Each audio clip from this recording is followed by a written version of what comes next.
Chapter 5 Through Dark Valleys. Christian had only walked a short distance when he entered the Valley of Humiliation. He saw a huge, evil monster named Apollyon coming toward him. He was covered with scales like a fish. He had wings like a dragon, feet like a bear, and a mouth like a lion.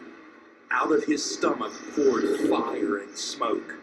Christian was scared to death and felt like running away, but he quickly decided to stand his ground. "Where have you come from?" growled Apollyon. "I've come from the city of destruction, which is a place of evil," Christian answered. "I'm the prince of that city, so you are a subject of mine. Why have you run away from me?"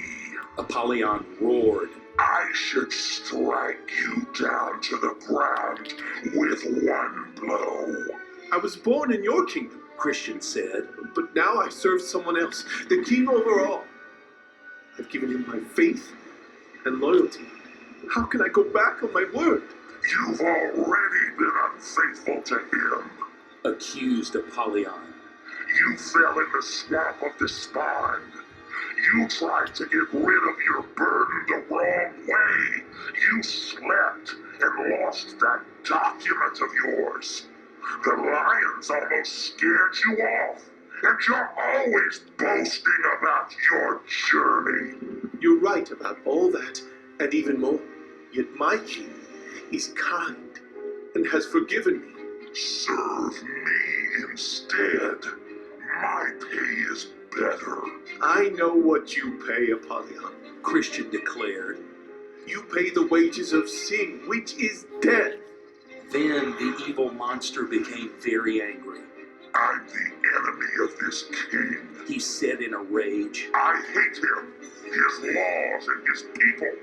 Prepare to die." "Be careful, Apollyon. Warned Christian as he held up his shield. I'm on the king's highway, the holy way." Then with a terrible howl, Apollyon attacked Christian. He shot a flaming arrow at him, but Christian held up his shield of faith and blocked the arrow. The monster kept shooting arrows at Christian, wounding him in many places. The battle lasted half a day, and Christian grew weaker and weaker as he fought valiantly with his sword. Finally, Apollyon rushed toward the Pilgrim and wrestled him to the ground. Christian's sword fell out of his hand. "I'll win the battle!" The evil creature yelled as he almost crushed Christian to death. "Not so fast, my enemy." Christian gasped as he made a last desperate effort and grabbed his sword. "Though I've fallen, I shall rise." With that, he gave Apollyon a deadly thrust upward into the monster's stomach. Apollyon howled in pain and stumbled backwards. Christian quickly attacked him a second time, crying out. "No, in all these things we are more than conquerors, through Christ who loved us." At that, the evil one spread his dragon's wings and flew away across the Valley of Humiliation.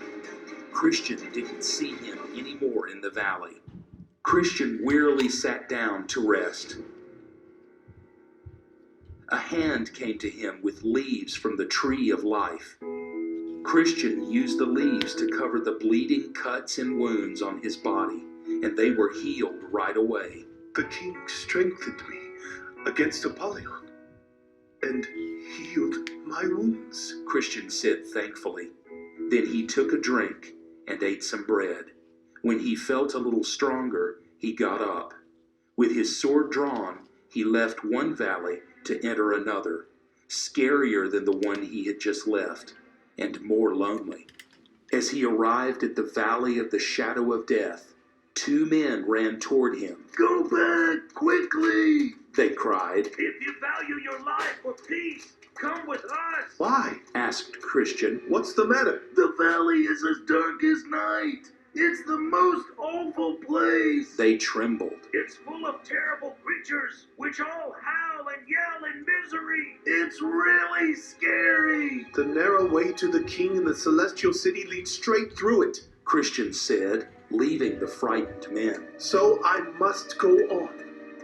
The pathway was dark and very narrow. On one side there was a deep ditch, and on the other side a dangerous swamp. Christian was afraid and took one small step after another very slowly. Screams filled the air. Flames and puffs of smoke shot up all around him through the creepy fog. It was more frightening than anything he had experienced so far. He realized that he couldn't fight this danger with his sword, so he pulled out another weapon of his armor, called all prayer. He prayed, "O Lord, please deliver my soul." A pack of wild beasts appeared and looked like they might tear him to pieces, so he yelled, "I will walk in the strength of the Lord." At that, they backed off into the darkness. Christian kept walking, almost falling into the mouth of a burning pit. There, he heard a voice behind his ear whispering naughty, bad words. Was it one of the wicked ones whispering the horrible thoughts, or did the words come from his own mind? Oh, how troubled Christian was to think that he could have such terrible thoughts against the Lord he loved. Christian was more confused and discouraged than he had ever been in his life, but he kept on walking as carefully as he could along the narrow path. After some time had passed, Christian thought he heard a voice up ahead saying, "Even though I walk through the valley of the shadow of death, I will fear no evil, for you, Lord, are with me." Christian was glad that another pilgrim who loved Jesus was in this valley. He called out to him, but there was no answer. Christian hoped that he could soon catch up with him. Time passed and morning came. Christian looked back to see what dangers he had gone through in the darkness. Now he saw more clearly how narrow the path was that led between the ditch and the bog.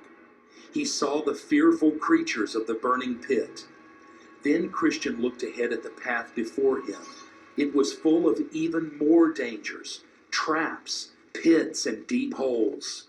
But Christian began singing, "Christ's lamp shines on my head, and by his light I go through darkness." Christian finally came to the end of the dark valleys.